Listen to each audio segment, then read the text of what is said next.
Escuta aqui, seu monocelha 3 segundos. Ô, filha da puta.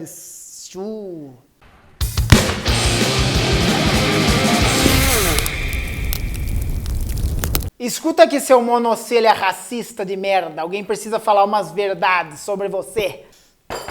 Solta uma aí, consagrado, pra começar bem bebedado. Bota a cachaça!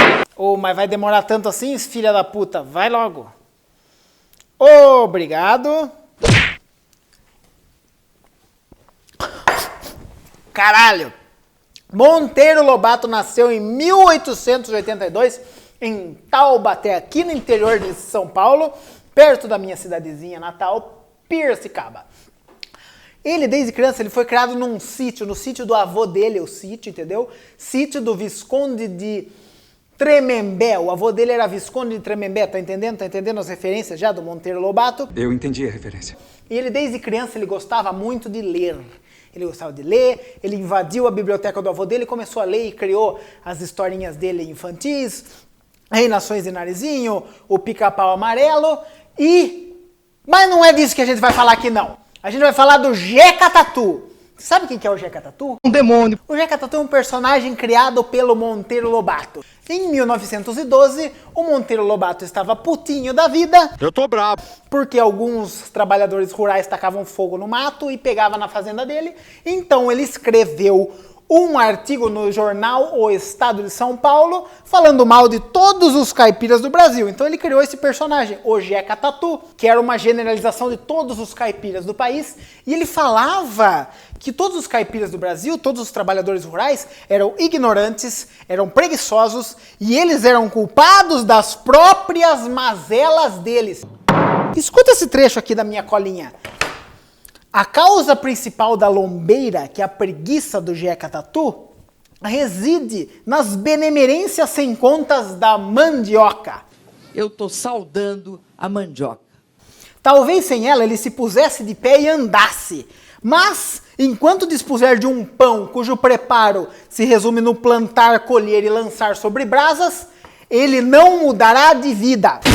O que ele está dizendo? Ele está dizendo que a culpa da situação do trabalhador rural é dele mesmo. E ele está dizendo que o trabalhador rural é preguiçoso, ignorante, puta que pariu.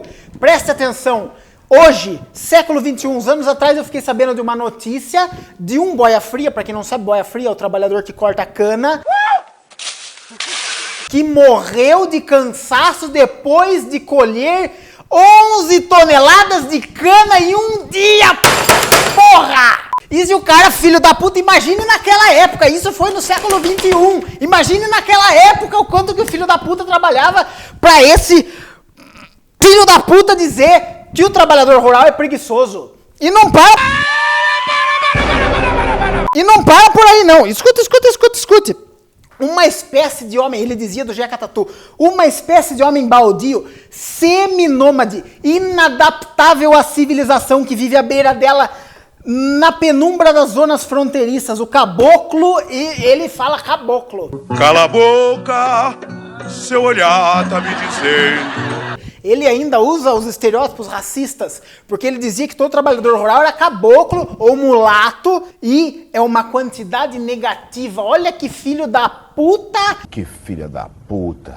Dizia ele que o caboclo era preguiçoso, que o trabalhador rural era preguiçoso. Sabe o que é o pior? Pra eu gravar este vídeo, eu dei uma pesquisada nesses sites da vida, eu não gosto de falar o nome, mas... Xvideos. Que dizia que o Jeca Tatu era uma crítica ao governo da época e ao descaso dos poderosos contra o caipira, sendo que não, porra! Você ouviu o que eu falei? Eu tô falando que ele dizia que o caipira era culpado pelas próprias mazelas. Ai, mas Vitor, você está sendo anacrônico? Você não está levando em consideração a situação da época? Não!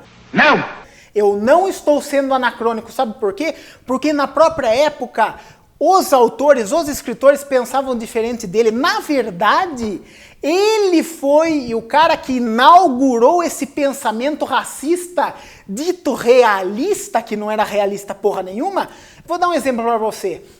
Outro cara que sempre ficava disputando com ele a venda dos livros, Cornélio Pires, outro escritor da mesma época dele, que nasceu em Tietê, também aqui no interior do estado de São Paulo, que a visão dele é totalmente diferente. Ele escreveu mais de 20 livros, só que todos eles exaltavam a figura do caipira, mostravam a cultura do caipira, mostravam a alimentação, mostravam a culinária, mostraram a música e a dança do caipira como algo bonito, algo belo. Mas você não conhece Cornélio Pires? Claro que não, porque não passou na Globo nenhuma historinha do Cornélio Pires, uma historinha de LSD muito doida, de sabugo de milho virando gente.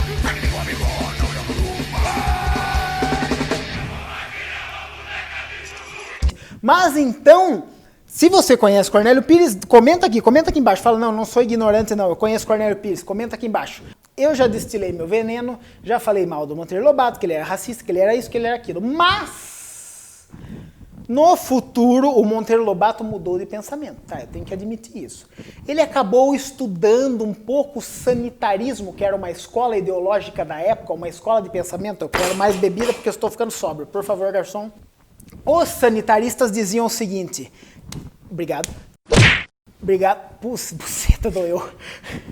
Os sanitaristas diziam o seguinte, e ele inclusive, que a culpa das mazelas do caipira era o seguinte, eram as condições higiênicas dele. Daí sim o Monteiro Lobato começa a dizer que a culpa era do governo realmente. Mas foi muito depois dele falar mal pra caralho do caipira, inclusive dele começar com essa cultura maldita de dizer que o caipira é preguiçoso. Toma cachaça, caralho! Só pra você ver, o Cornélio Pires, eu vou fazer um vídeo sobre ele. Se inscreva no canal, ativa o sininho, porque eu vou fazer um vídeo sobre ele. Você vai aprender muito sobre esse grande escritor do interior de São Paulo. Veja que o Monteiro Lobato, depois, no final da vida dele, falou sobre esse Cornélio Pires, que é o cara que ficava disputando com ele. Antes, não! Eu vou falar primeiro o que o Cornélio Pires falou do Monteiro Lobato, porque ele ficava espetando o Monteiro Lobato e os dois ficavam se degladiando nos jornais da época. Escute. Cornélio Pires falando do Monteiro Lobato. O nosso caipira tem sido vítima de alguns escritores patrícios que não vacilam que não vacilam em deprimir o menos poderoso dos homens para aproveitar figuras interessantes e frases felizes como jogo de palavras, sem conhecimento direto do assunto, baseado em rápidas observações sobre mumbavas e agregados, ou seja, um escritor patrício, burguês, nobre, poderoso, dono de fazenda como Monteiro Lobato, falava da condição do trabalhador rural sem conhecimento real da condição do trabalhador. Bando de burguês, safado! E o Cornélio Pires criticava isso. Tanto o Cornélio Pires era importante que depois de muito tempo o Monteiro Lobato escreveu uma carta a ele pedindo desculpas sobre tudo que ele falava a respeito do caipira. Ele diz o seguinte, veja só. Já comprei as Aventuras foi o livro que o Cornélio Pires tinha escrito.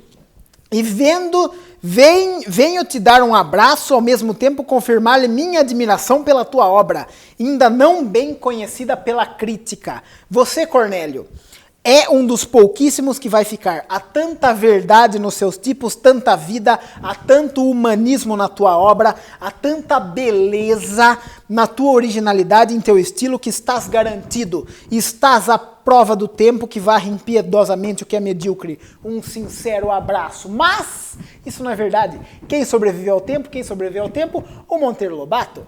O racista, aquele que criou a ideia do caipira preguiçoso. Por quê? Porque passou na Globo, né? Passou na Globo a historinha da Narizinha, do Pedrinha, do Visconde de Sabugosa e do Rabicó.